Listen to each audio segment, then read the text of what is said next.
Hi everyone, and welcome to my channel, Red Queen Tarot. Today we're doing readings for October, or whenever you happen to see this message. And I'm going to see who is next. Okay, well that's a planet. We've got Saturn in the house.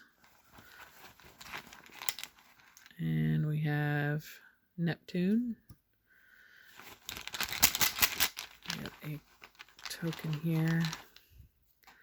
Pisces. Okay, well, Neptune is in Pisces. Neptune is the ruler of Pisces. Has your water signs. You're the 12th house of the subconscious, dreams, religious beliefs. You're the most psychic. You have a little bit of every sign within you. I'm not sure why Saturn's showing up right now, but it might show up in the reading or have further explanation for us. I guess Saturn's in Aquarius right now in tropical astrology, so it will be moving into your sign. I don't know the date. That might be something you want to research for yourself. Okay? Let's see. Or you could be at the age of a Saturn return, 28 to 30 years old, or 55 to 60 years old, somewhere in there.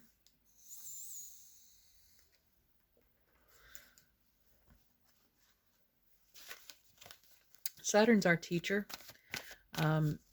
So he comes around at those points in your life at your Saturn returns to show you or change you a big life lesson for you. Saturn's the Lord of Karma. Okay, well, I was shuffling here. This card fell on the floor, so let's start with that. This is the Six of Cups, represented by the Sun in Scorpio.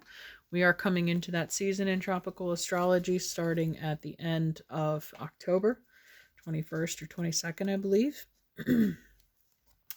So this could be dealing with a time frame. Let's see what the rest of our cards indicate. And let's see, one more.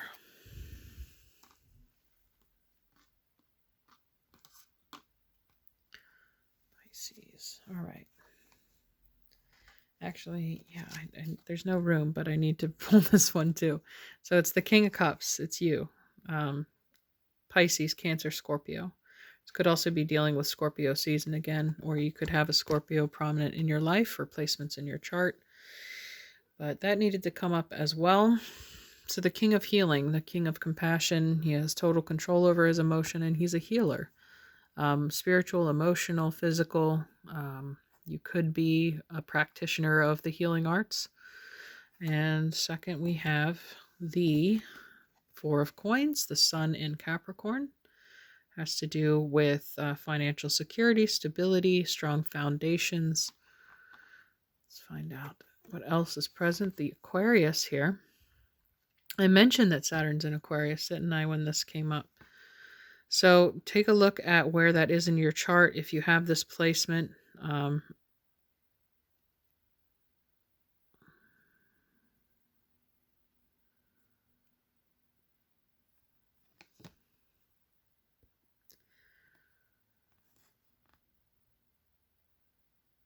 okay, so, all right, I was interrupted. Sorry about that.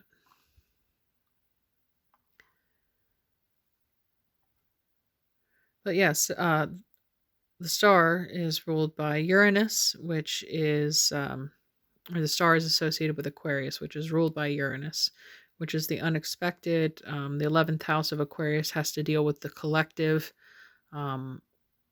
service to others versus, it's the opposite of Leo, which is service to self.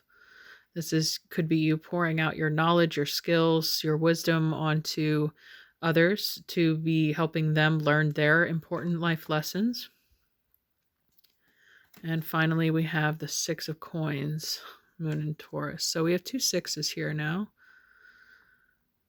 And on both ends. And the Six of Coins represents the scales here too. It's an equal give and take. It's reciprocity, gratitude, appreciation, with the Moon in Taurus, another earth element. So we have earth, air, and water present here. The Six of Cups can do with, have to do with children, family, nostalgia, or memories of childhood. being in touch with your inner child, maybe doing inner child healing this month with the King of Cups. And, or if you have children, you may be deepening your connection with them at this time. There's some kind of energy exchange going on. Let's see if we can get some clarity for Pisces.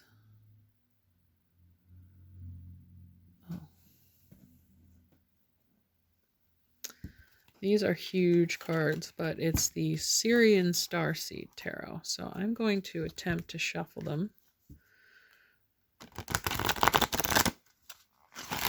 But because it's Uranus showed up, or Aquarius showed up here in your reading, it's like this is a very Aquarian deck in the fact that it's, you know, it's space age, it's creative, science fiction, it's out there, it's the unexpected, but it's really the most beautiful form of creativity. I think, you know, all creativity comes from that Uranian mindset.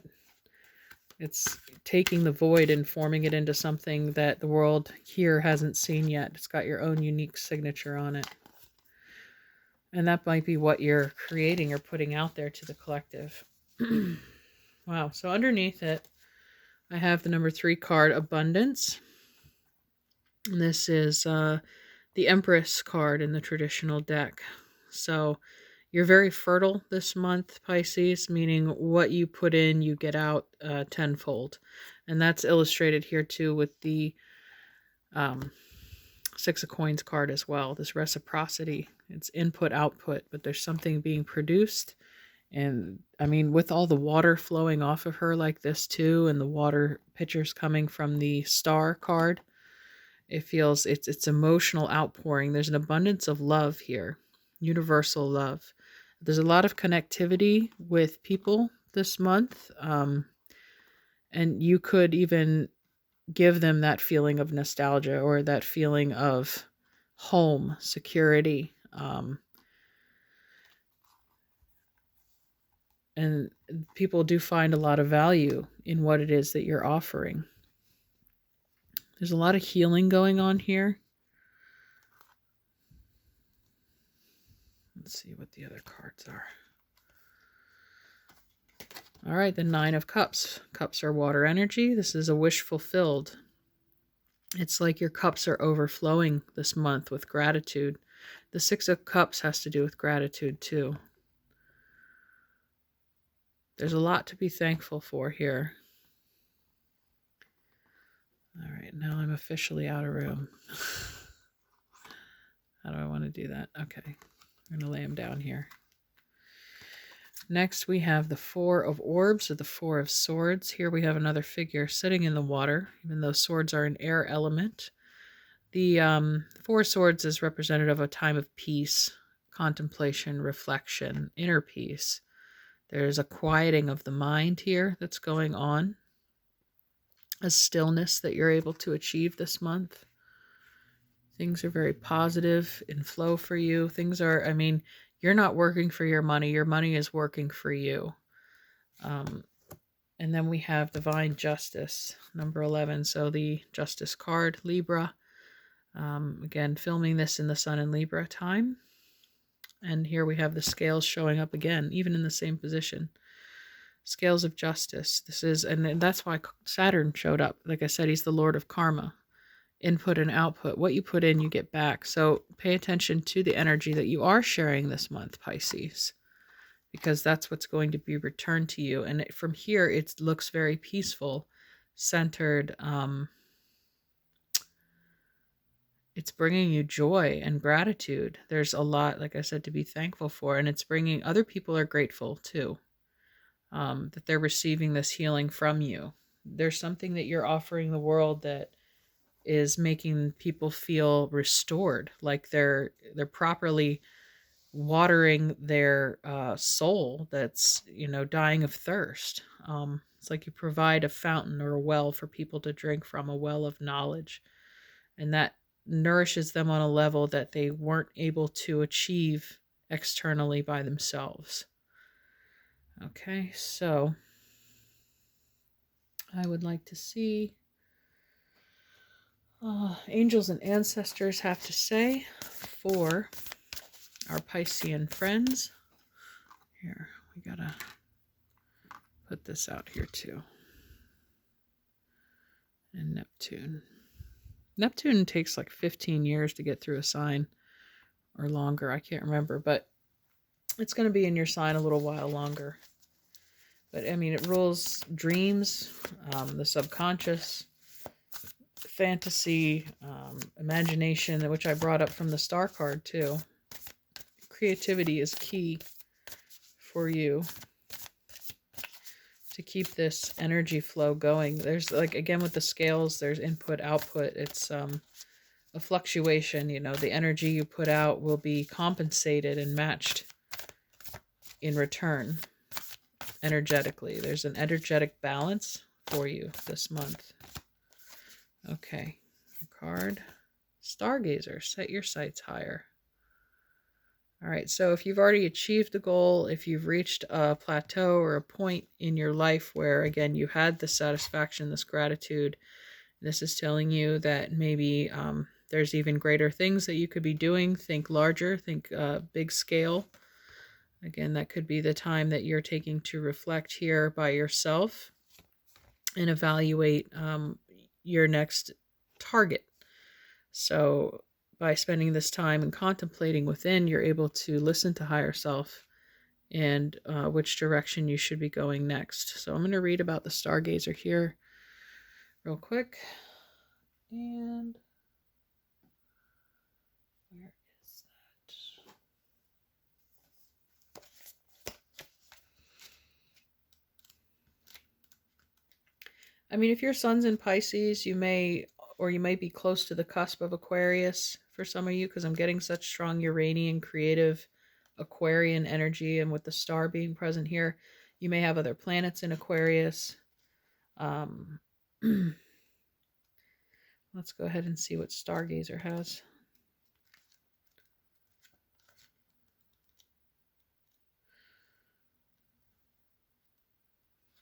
Go beyond your limitations and believe that the impossible is possible. Do you ever remember wishing on a star when you were a child in your innocence, believing that your wish would come true? I brought up the notion of children here too in the Six of Cups. So what does your inner child want? What did you deny it for all these years? What did you want to be when you grew up, kind of thing? The Stargazer connects with the energy of the cosmos and reminds you that you have the ability to draw in support from the universe. His cloak with his sparkles and light show you that you are closer to the energy of the universe than you think. You don't have to go out looking for it. It's already there. Like, we're all made of stardust, right? So look beyond where you are and create even bigger dreams, goals, and visions, because with the power and help of the cosmos, those wishes can come true. You are on the verge of a miracle. All of your dreams and aspirations are within your grasp, and you are being guided to focus on your vision. The angels who are with you are encouraging you. There is nothing that you cannot have or achieve. There's an opportunity at this time to heal an old wound or pattern of lack and not feeling good enough. In the past, you've often found it impossible to recognize your worth and to believe that you are deserving of blessings. Angel and ancestor wisdom is reminding you that you are incredible and infinite spark of the universe, and the universe is not only within you, it absolutely adores you. You are talented, filled with strength, and have the abilities you need to turn your wildest dreams into reality. See, I was mentioning how Neptune is, ruler of dreams. So again, it's like this grand picture for yourself. Like, you need to consistently think bigger. There's huge plans in store for you. And there's so much further that so many further places your soul can take you in your studies or your travels. And the Four of Coins, while it does speak of stability and security, in another sense, it can almost have that energy of lack in its dark attribute, because you're holding on to every penny you have, maybe trying to control the physical realm too much. And by doing so, you may be blocking the flow of abundance to you. For some of you, if you're holding on to any fear or self-doubt, this is telling you that you have, this infinite power within you. Set your sights even higher. You can't limit yourself based on where you are right now. Okay. I'm going to grab a medicine deck card. See what animal is resonating for Pisces at this time. We have the mouse that jumped out, number 20. All right, let's read about the mouse.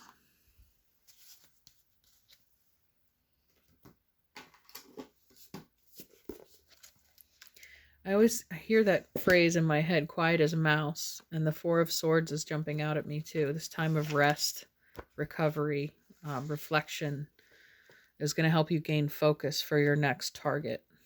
Number 20, let's see what they say. Scrutiny is the theme of the mouse. Mouse says, I will touch everything with my whiskers in order to know it. Paradoxically, this is both a great power and a great weakness. It is good medicine to see up close. It is good medicine to pay attention to detail, but it is bad medicine to chew every little thing to pieces. Mouse has many predatory enemies, including birds, snakes, and cats. Since mouse is food for many, it has a highly developed sense of danger at every turn. So-called civilization is a highly complex set of components which calls for more and more organizational skills and scrutiny to detail every year. Mouse is a powerful medicine to have in these modern times. Things that might appear insignificant to others take on enormous importance to mouse. Mouse people anger many other medicine types because they appear to be nitpickers. Mouse people will spot the lint on your coat even if it matches the color. They will try to convince you that the simplest task is fraught with difficulty. They are fixated on methodology. They sort and categorize and file away for later use.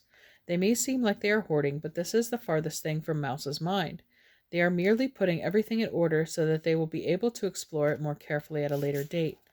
The chiefs tell us that without Mouse, there would be no systemization of knowledge. Mouse ended Renaissance man and hearkened the age of specialization.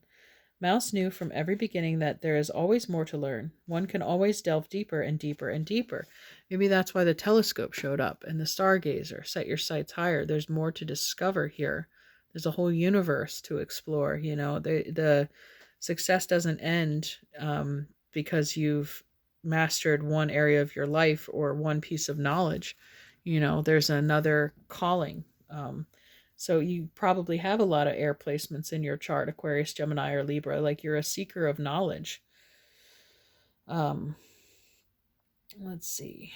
If your personal medicine is Mouse, you may be fearful of life, but very well organized with a compartment for everything. You should try to see a larger picture than the one staring you in the face. Develop largesse of spirit. Try to become aware of the great dance of life. Realize that even though you may be sitting in Los Angeles, there is also a New York, a moon, a solar system, a galaxy, and an infinite universe. Jump high, little friend. You will glimpse the sacred mountain. If Mouse is your card, its medicine is telling you to scrutinize. Look at yourself and others carefully. Maybe that big hunk of cheese is sitting on a trigger that will spring a deadly trap. Maybe the cat is in the pantry waiting for you. Maybe someone to whom you have delegated authority, such as a doctor, a lawyer, or even a plumber, is not doing the job faithfully. The message is to see what is right before your eyes and to take action accordingly. So I do feel like that scrutiny does resonate with the Four of Coins. It's, procedure. It's Capricorn, Sun in Capricorn.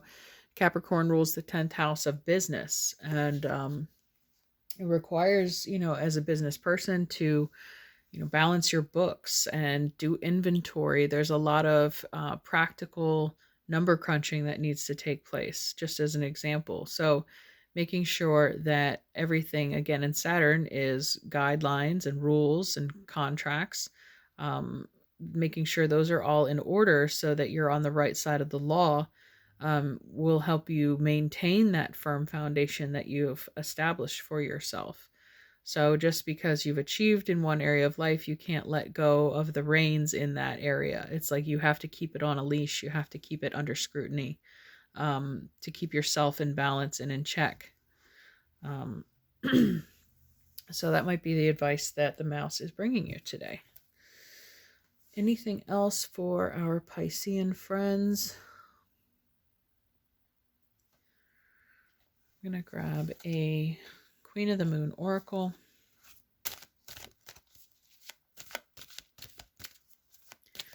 Pisces. Ooh, darkness. Well, it's a new moon, the long night moon. So we have a new moon coming up at the end of October. This again might be a time to draw within, reflect on where your next target is.